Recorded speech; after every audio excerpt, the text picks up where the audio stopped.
Hi, everyone, and thanks for joining this afternoon's Cuppa Club with Robert Schrimpff, co-founder and CEO of Solar for Schools. My name is Jerome Heusinger. I'm Senior Development Manager at Ethex, and we are supporting Solar for Schools' latest bond offer on the platform. Before we get started, there is some housekeeping to do.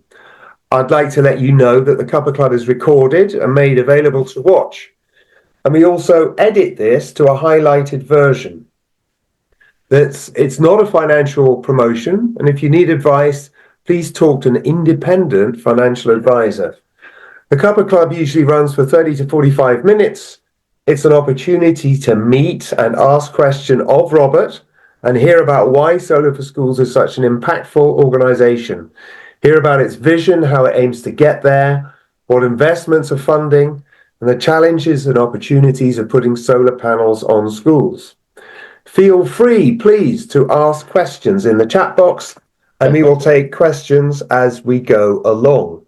Just before Robert introduces himself, a little bit about the bond offer and what it's supporting. Solar for Schools' latest, if ISA eligible 5.5% bond, is currently open for investment on the Ethex platform and is quickly closing in on its target raise of £800,000. This will provide the upfront funding the CBS needs to install solar panels on up to 15 schools on its waiting list. Today, we'll hear how they do this, why they do this, and learn about the ongoing need for investment. So, Robert, take it away. Thank you, Jerome. First of all, well done, Ethics. I mean, the offer is doing incredibly well. We've had another 5 people this morning. We're at 87%. And I think we only went live about 3 weeks ago. So I think that's your fastest yet. So thank you for all of you who've already invested, and in particular to all those who've invested again. A lot of our investors, repeat investors, and are regular supporters. So thank you to any of you who are on the call today. So introduction. So I started Solar Options for Schools. I wear 2 hats about 10 years ago now. And the purpose was to create a platform that brought funders, schools, and installers together in a safe way for all 3 parties. Low risk for installers, low risk for funders, and no risk for schools. And we built a software platform to help do that. We have a database of every school in the country. We can very quickly, and if anyone wants, I can show a little demonstration of that, work out what price a school would have to pay for electricity from solar panels on their roof to be able to go solar without any funding themselves. And the idea was to then work with a number of different funders to provide those PPA offers. Those were quite rare between them. So about 8 years ago, we helped set up the Solar for Schools Community Benefit Society, which, as its name implies, is a society for the benefit of its community. And in this particular case, it's a country-wide community benefit society, and its community are the schools themselves.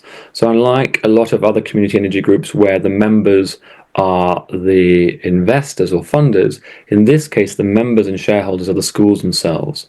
So they have governance and oversight over how any profits or surpluses, once bondholders have been repaid, are allocated. So typically that will happen in the form of a rebate to their electricity price, or additional education services that we provide, and we're just experimenting with this, contributing towards other decarbonisation measures like installing EV charging or batteries.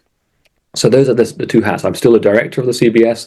The CBS has a board of up to 9 members. We're actually looking for a new voluntary director, someone with some strong finance background or long-term financing background.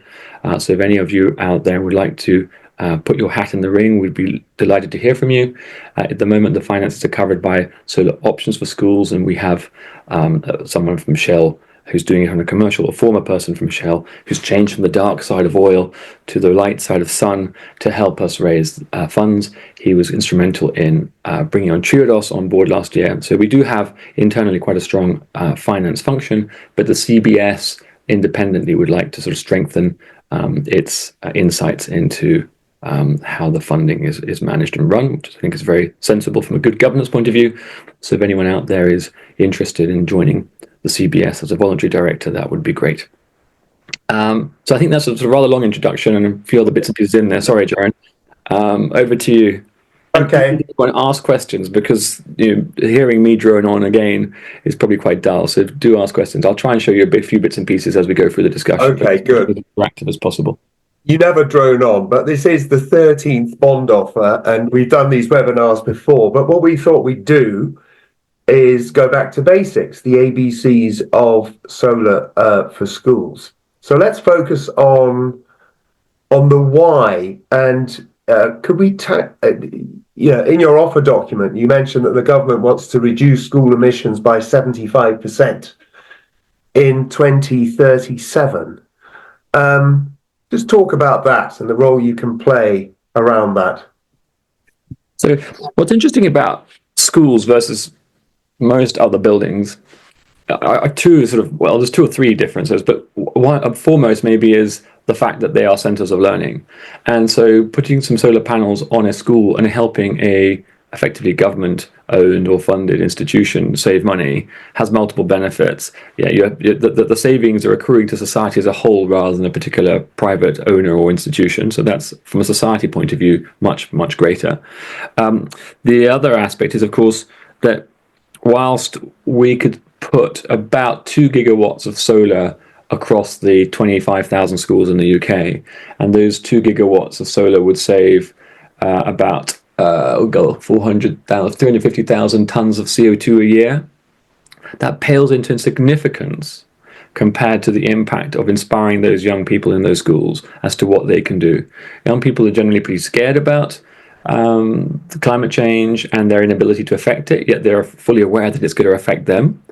And so when we go into schools and talk to them about solar and what it can do and how it can start to pave the way towards net zero, they feel enlightened and motivated and empowered.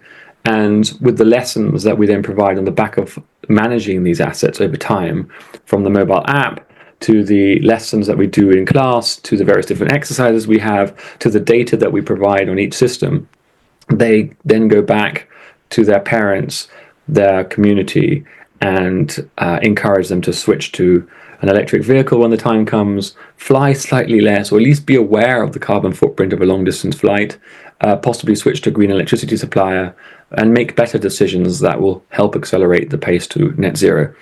And that could be choosing the most suitable local politician or policies that will get us there faster. So whilst we can save a lot of CO2 from the panels themselves, the biggest income comes from inspiring and motivating those young people. Now, the Solar for Schools CBS only funds schools in the UK. Solar Options for Schools does schools in other countries, such as Colombia, India. We were trying to do some in Palestine.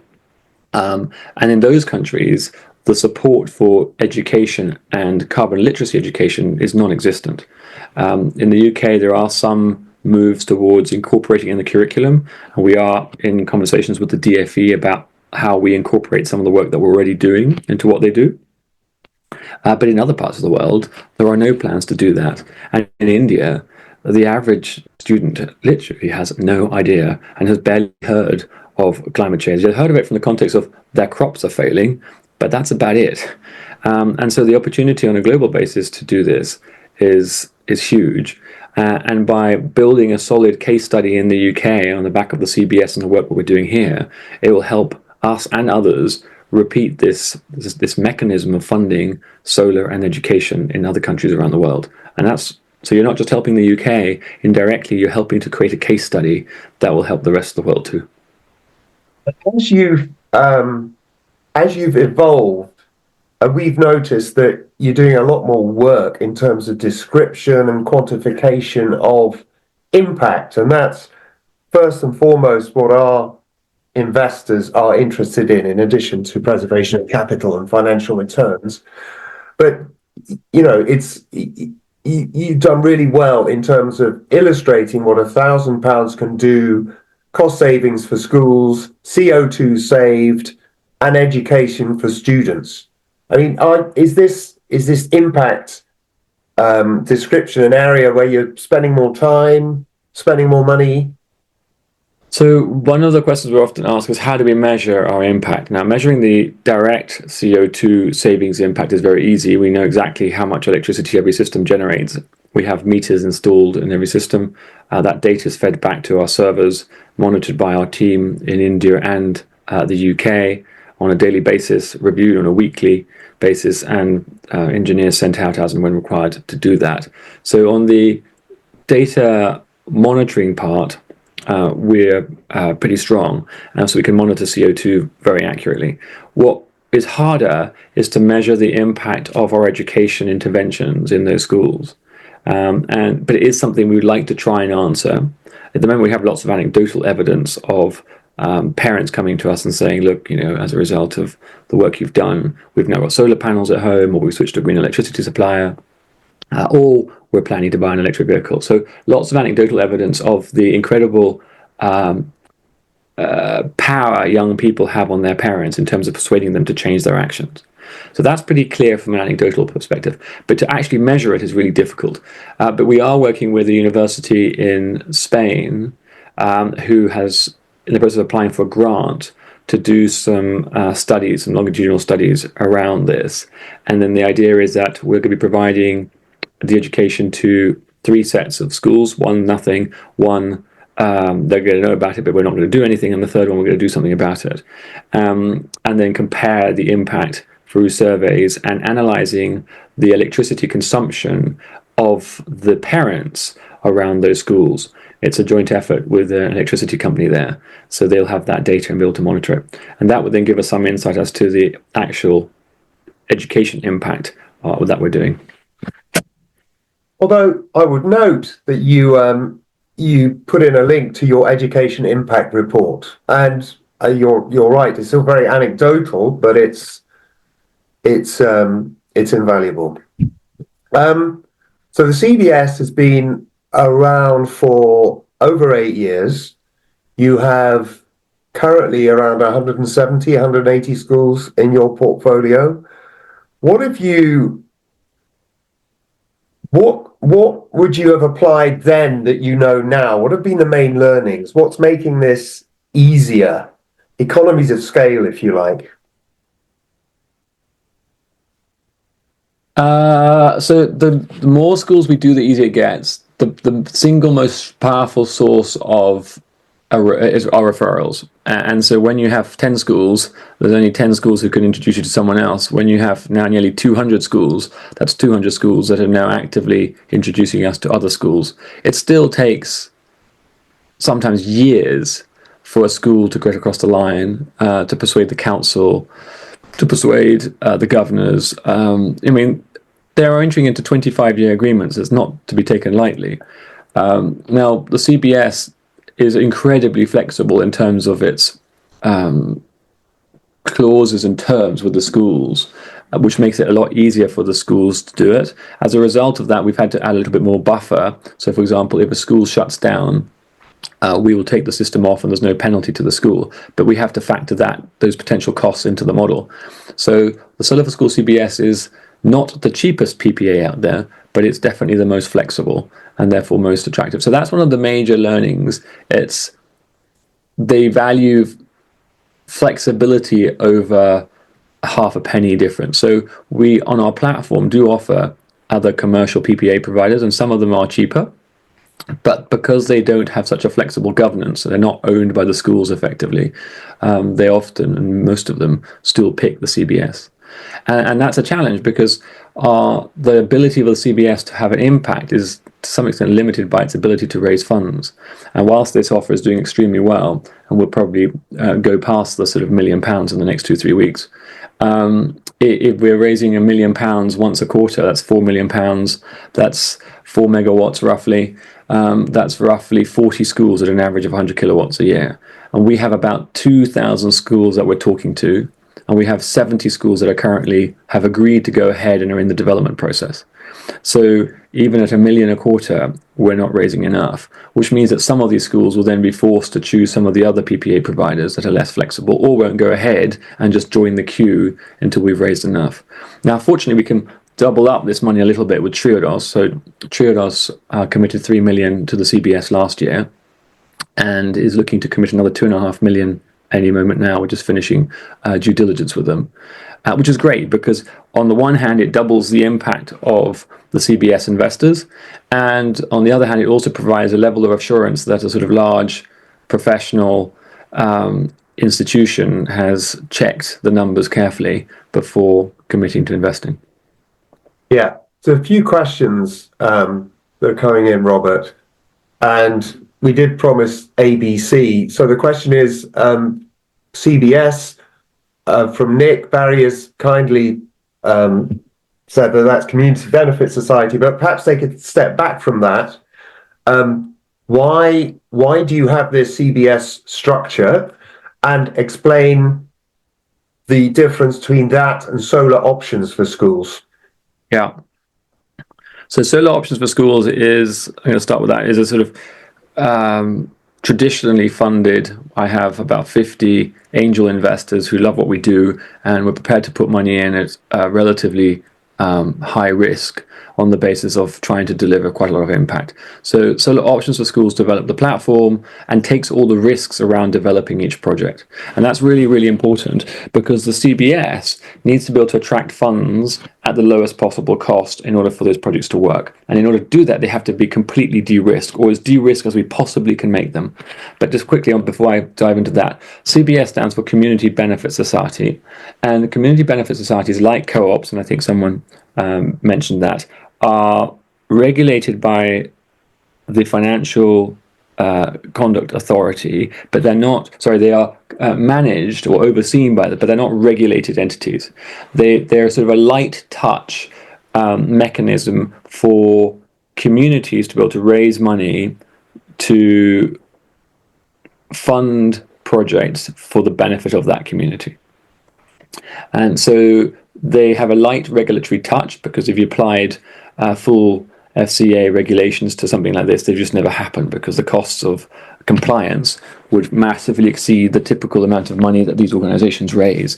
They typically raise sort of 500,000 to 5 million, maybe 10 million if they're doing some wind farms. So they're relatively small amounts of money. And to put that into context, our legal costs to get Triodos on board, which Options bought, not the CBS, was over 200,000. So as soon as you start going into compliant territory, it becomes very difficult. And it's typically community benefit societies are run by volunteers, and in the CBS it's the same. The directors are all volunteers, but the difference is that they then have us to then run the day-to-day operations, to do the monitoring management from a professional basis.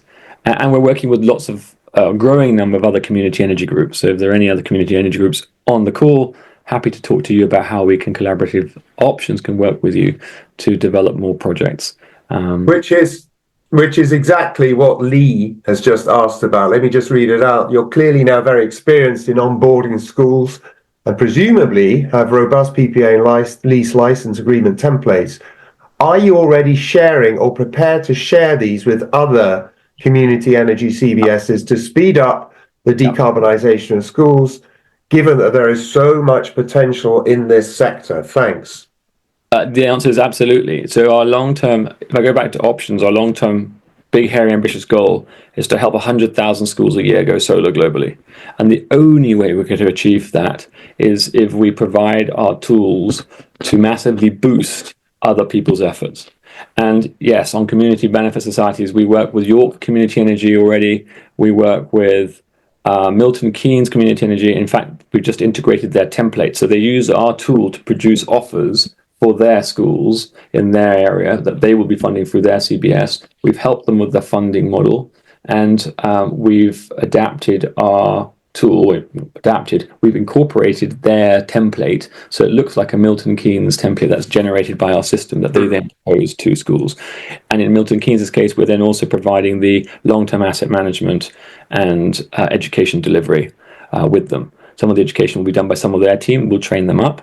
But we'll centrally coordinate and produce that. And we are due to have a call with Sheffield, they're called something else, Sheffield Community Energy Group, to work with them on that. But also some of the larger authorities are quite keen on working with our platform to roll out solar on schools more quickly, both from a council perspective and some of the new mayoral, I can't say that word, mayoral greater authorities. So Manchester is very excited about our tool and quite keen to use that to help allocate grants and help more schools go solar. So short answer is absolutely very keen to speak to more community energy groups and see how we can help you accelerate and share what we've learned over the last 10 years. Okay. Answer. Are you invested? No. Are you involved with Barnsley Community Energy? No, happy to be so though. So we've never really examined this. So this is solar options for schools. So are you more or less indifferent whether you deal with your own CBS or other entities? Yeah, as the kind of name implies, we're here to provide options. We are agnostic as to who funds it. Yeah. We do have a view on who installs it. So we have framework agreements with a group of installers who've gone through some training with us and been heavily vetted. And a lot of people say this, but last year we tried 5 new installers. I think one of them still working with us. It's extraordinary. You'd think finding an installer who could work at a school wouldn't be that difficult. But yeah, you have to remind them not to smoke, not to swear, not to wolf whistle. Extraordinary. But so we do have a view on the installers, and we work very closely to train up and vet installers around the country. But in terms of who funds it, we're completely relaxed. I mean, anywhere from the school funding it to one of our growing number of community energy groups funding it. We also, and in some cases with small new community energy groups, will fund them initially into the CBS, and with pre-agreement of the schools, they will then move over into the local community funding. Okay. Well, this session was billed as ABC, soup to nuts, and we've talked about impact, but how is your money made? Question from Mark. Good question. So when I guess maybe clarify, do you mean the CBS or options? Well, we're raising money, I guess, for the CBS, so we should probably answer in the context of Let's start with CBS. So the CBS raises the money from bondholders and other funders such as Triodos Bank and some grants. That is then used to build the solar panels on a school. The school enters into a power purchase agreement. And the power purchase agreement is basically a contract that states that they will pay a certain amount per unit of electricity that they consume from the solar panels. And they only pay for the electricity they consume from the solar panels, i.e. any surplus electricity that goes back to grid, we sell to the grid. So we sell to the school and we sell to the grid. And that income is then used to repay bondholders over time, as well as paying their interest.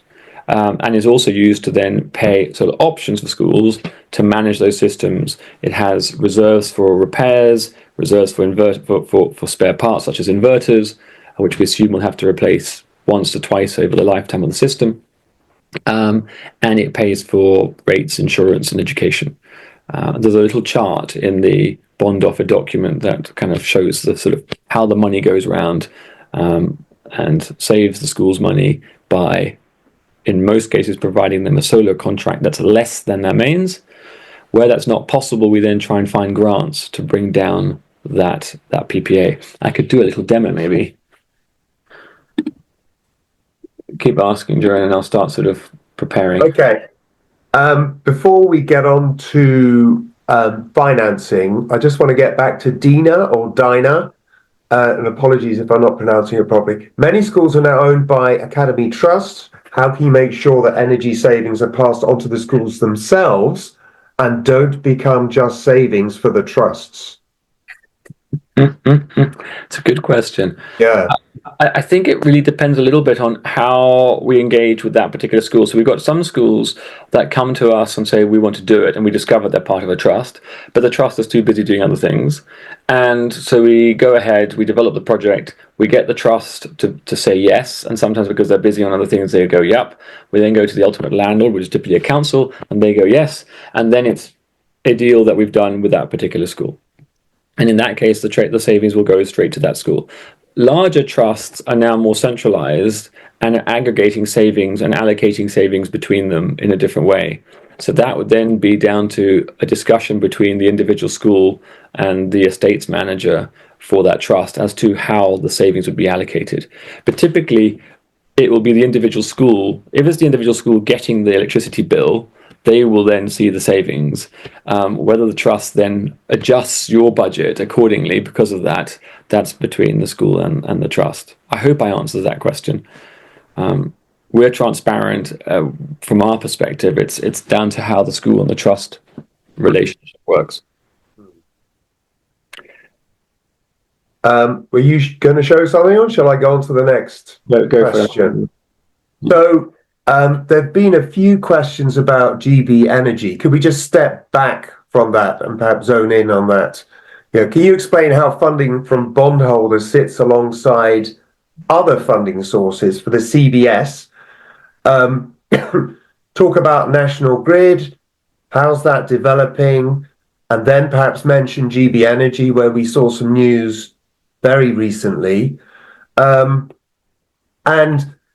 in that context, you've mentioned Triodos already, but how significant has that been in your development? So, well, a couple of things. So I'm just being asked for another security code. Give me a second for.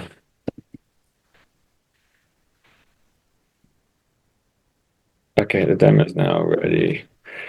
So the GB Energy question is a sort of bigger question, and the other one I'll answer with the demo. So we've been talking to GB Energy pretty much since their inception. And I mean, before their inception, they're not really formally yet set up. They've got an interim CEO and a chairman, and Bays is doing most of the work, or Department for Energy Security is doing most of the work for them.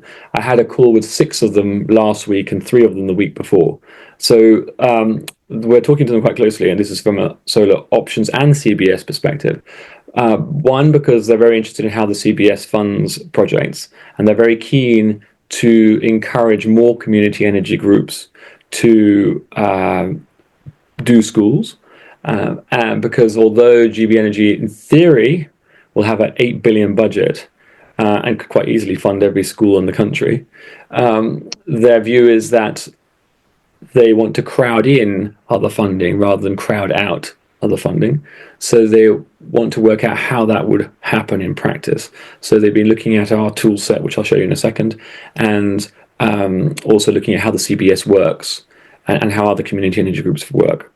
Now, the announcement of the 80 million for 200 schools, that's pretty much already been allocated.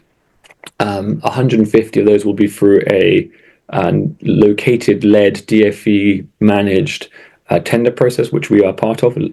Solar Options for Schools is part of. And they're looking to probably fund solar and batteries on about 3 lots of 50 schools as a sort of pilot to see how it all works. And I'm pretty excited about the battery piece, because at the moment the economics around batteries are difficult to prove and model. So being able to build a portfolio of schools with batteries operating to learn how we maximize their use would be great. The other 50 schools worth of budget will probably be allocated to the other regions where the first 150 schools are not in, and that may be done through applications through the mayoral, still can't say the word, authorities. So that's the GB Energy bit. Long term, they're quite interested in our tool. Let me just show you that piece. I think it's a good segue into sharing not turned on. Can you turn that on? Oh, I don't know how to do that. Julie?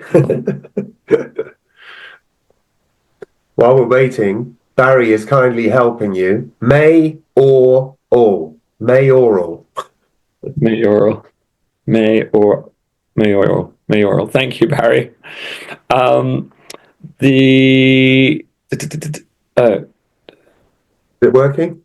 And then while we're doing it, both the CBS, we talked about how the CBS sort of earns a return for its bondholders. Solar Options for Schools, we make our fees from 4 sources. We have a development fee, which is a fixed amount plus a variable amount of £100 per kilowatt for every system that we develop. That includes all the work, includes all the sales process, all the coordinating structural surveys, planning permission, grid applications, site visits, procuring all the equipment, which is then passed on and sold at cost. So the CBS pays for the equipment at cost. It's delivered directly to site. And we then submit, and as part of that, for every successfully completed project, we make a £2,000 fixed fee plus a £100 per kilowatt development fee. And that's probably our largest source of income. We then make a small amount of income from coordinating the fundraising efforts, of which that is in significant part passed on to Ethex, who does the bulk of that work. We also then have a 1% fund management fee to look after the systems from a financial perspective and deal with bondholders and repayments and so on. And we then have a asset management fee, which includes the delivery, monitoring, repairs, and delivery of education of a fixed fee plus £12 per kilowatt per year. So we're pretty transparent on all our costs. Those are reviewed annually and typically indexed to inflation. So that's how we make our money. And it's based on success. We only get paid when things are working well. Okay. Apparently you can share stuff now. And if you could mention National Grid in that. Yes. So this is okay. Can you all see my screen? Not yet? No. Yes. Yes, something's starting. Thank you. Good. So Solar Options for Schools over the last 10 years has built a sort of software platform where we've tied into the database of schools from the DFE. We get a download of every day, so it's up to date. We've then superimposed on that a financial model and a data set of the solar radiation for the entire country. So I can look up any school in the country or any trust or any council. Maybe I should do that actually. Start there. Well, I shall go back to that given this is already open. So this is a school that recently said yes, and they had a number of options. They had a 64 kilowatt system. There's a small system here, and if I then bring up this little panel here, you can see how much their PPA price would be. It calculates it based on the CBS funding. Now, we also have other funding models. They could have gone for Guinness, and Guinness would have been a 0.1p cheaper, but Guinness doesn't give them the governance, so they typically go for the CBS. There are other options too, and we're about to add 3 more funding options, including 2 community energy ones, which will only apply regionally. So that's that piece. Then the other bit, the question about the national grid. So this particular case, the PPA for small system is below what they're paying for mains, so they're seeing a saving, but it's quite modest. And the school said, well, what about the rest of our roof? We're not using most of our roof. So they said, well, let's see if we put a bigger system on. Put a bigger system on. Unfortunately, the PPA price then went up to 19p, and their savings basically go negative in the first few years. The reason the PPA price went up is that although a larger system has better economies of scale, and relatively speaking, it's cheaper per kilowatt peak because of those benefits of scale, the problem is that on the small system, I'm just going to go back to the small system, look at this number here. Can you see that self-consumption? Yeah. That's how much of the electricity from the solar panels the school is actually using. Given that schools are closed in the summer and weekends, that is not unusual. So it's using just under 2/3, with 40% going back to the grid. The grid pays us tuppence for the electricity that we sell back to the grid. So most of the income comes from what's sold to the school. So if this number gets too low, it means we have to charge a lot per unit to compensate. And if we go for a larger system, now I'm going to that was the 100 kilowatt one. The smaller system, it's 71%, right? So nearly 3/4 is being used by the school. On the larger system, only 60% is being used. Now, the larger system is replacing more of the school's use, 31% versus 24%.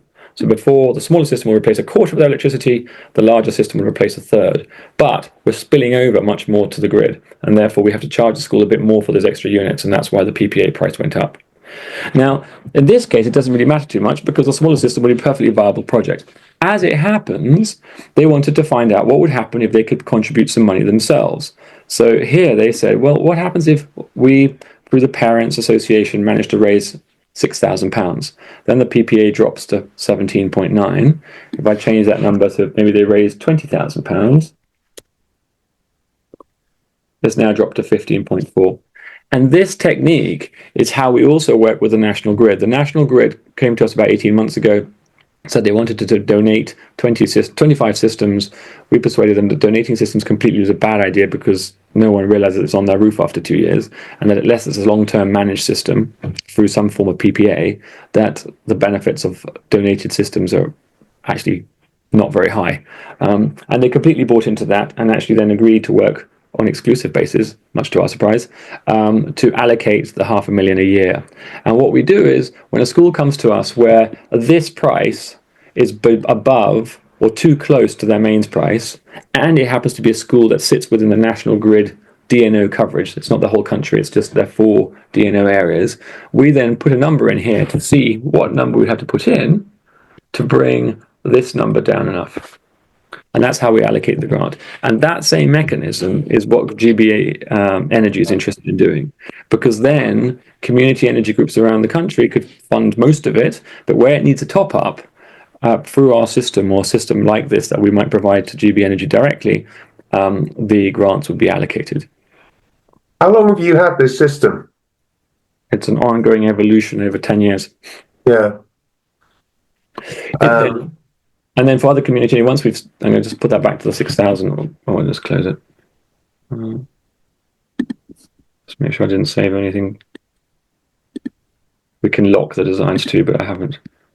So we're going to change it. Yeah, back now. Let me put that back to the 6,000 that it was originally. These are not locked. It is locked. Sorry. We can then review the different systems side by side. So the Eco, the Max, with 6,000 funding, with 10, 20, 30, and the small ones, all the various different options. You can create multiple options, and then you can then choose a template.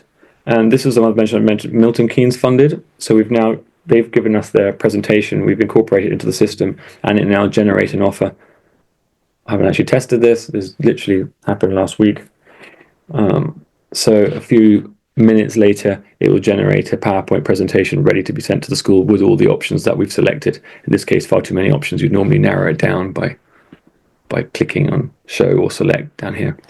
Anyway, that was probably a bit too much detail. No, it's fascinating. So the one other thing I'll say is that this is powered by a very large financial model spreadsheet behind it, which is auditable by third parties, or can incorporate an extra row for other funders. So we literally just add a row to one of the sheets for every funder, and then it can be incorporated into the website.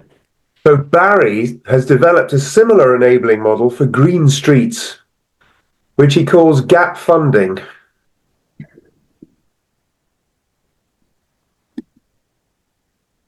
I can't see the chat now.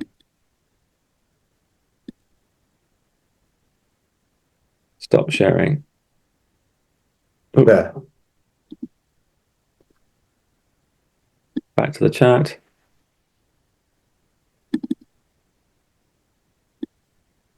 Do we have any more questions? Yeah, I have a couple. So, as we mentioned, you currently have about 18 megawatts, 173 schools. What does the CBS look like in 3 years' time? Because our sense is that the CBS appears to be growing exponentially. So we've actually got a CBS Directors Strategy session the second half of this week. There's clearly the larger the CBS gets, the more it benefits from economies of scale. The more schools, solar options for schools looks after, the better our data set, the more robust we become too. So there are definitely advantages to being larger. It's a question of how you manage that growth smoothly. In a way, the CBS, it's easier for the CBS itself because it doesn't have to worry about the staff. I mean, we have to provide the resources. We just get paid a fixed amount per system. So the growing pains are very much on solar options for schools rather than the CBS. So by and large, the directors of the CBS are sort of keen to grow, but are not pushing us. So it's down to us. So where do we see it envisaging? I think the CBS will continue to grow because it covers schools in areas where there aren't other community energy groups. But from an options perspective, we're very keen to work with more community energy groups. We would probably rather manage assets for 20 or 30 community benefit societies rather than 80% of what we manage being one single society. So we're very keen to work with others, but we also expect the CBS to continue to grow at 5 to 10 megawatts a year. Okay. And in terms of the cost of that growth, could we cover how this is a 5-year bond? In your offer document, you mentioned that November 25 will see the need to repay 700,000, the following year 556,000.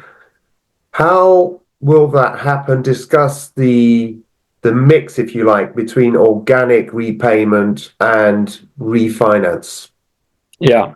So one of the key milestones was bringing on Triodos on board, and that was already originally part of the plan that after the first 5 years, one would refinance mainly through long-term bank loans. The Triodos loan is a 15-year loan. Our original underlying model is a 23-year payback, so there's a bit of wiggle room there. And then the idea is that you refinance with Triodos after 5 years, and then that provides your long-term financing.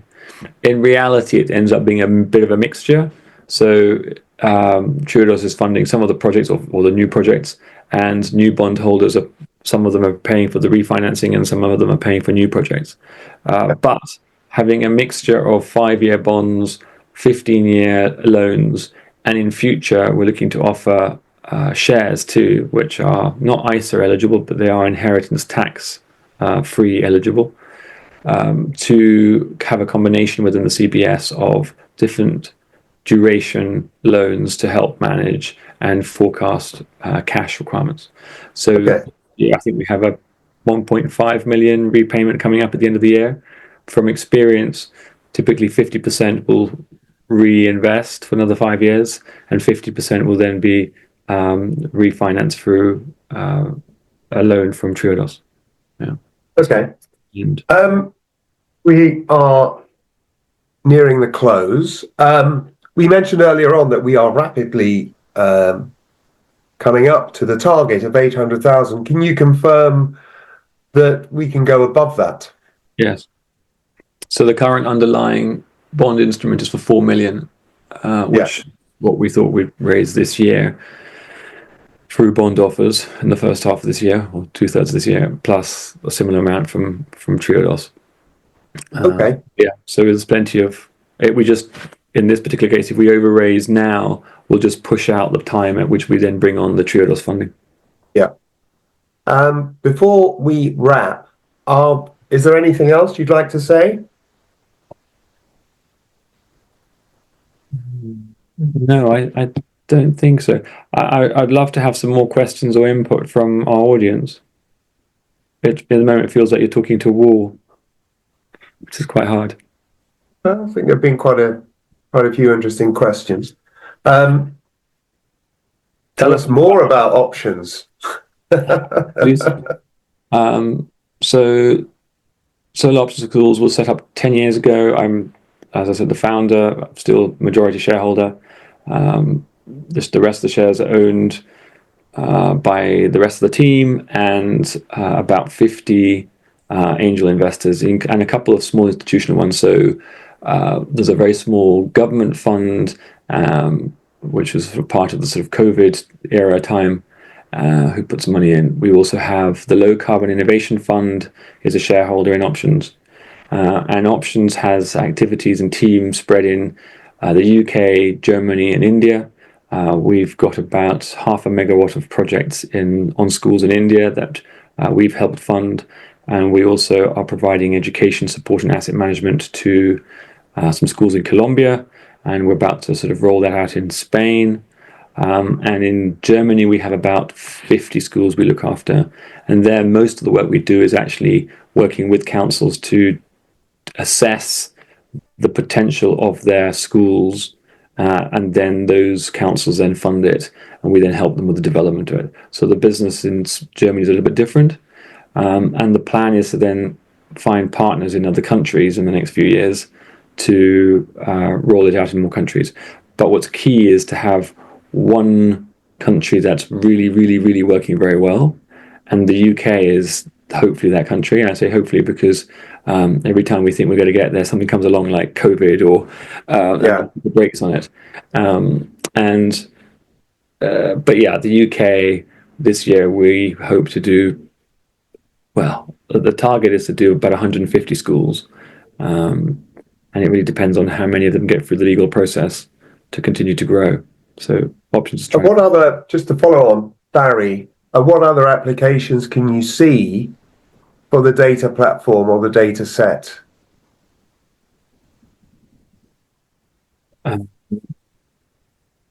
What is the best way for the local authority to help action happen? So from a council, I think the most important thing for council is not to get in the way. And there's two. They can be proactive and work on setting up their own funding schemes. So a number of councils are setting up their own community funds to fund solar on their buildings. And we're very happy to work with them on doing that too. And they then raise the money either through the Works Board or through crowdfunding and fund them in a very similar model to this. The less ambitious ones, or the ones with less capacity, typically sort of lean on us to do it and want us to fund them. We've got 2 London councils who are working with us in that way, Leeds Council, Durham Council, and a few others. The worst case is where they think they want to do it themselves one day, but don't actually do anything for years. And in those cases, we try and persuade them and say, well, look, at least do them with us while you wait and work it out. Learn by doing, because you can always move the schools over to your funding mechanism later. Ultimately, they're the landlord, so they have a say over that. But at least keep moving. So if they're nervous, try it. It's a relatively low risk of trying it. You can always move it later. So Paul has experience in Wales, where in some instances there's reluctance of local authorities to become involved because of the lack of ownership.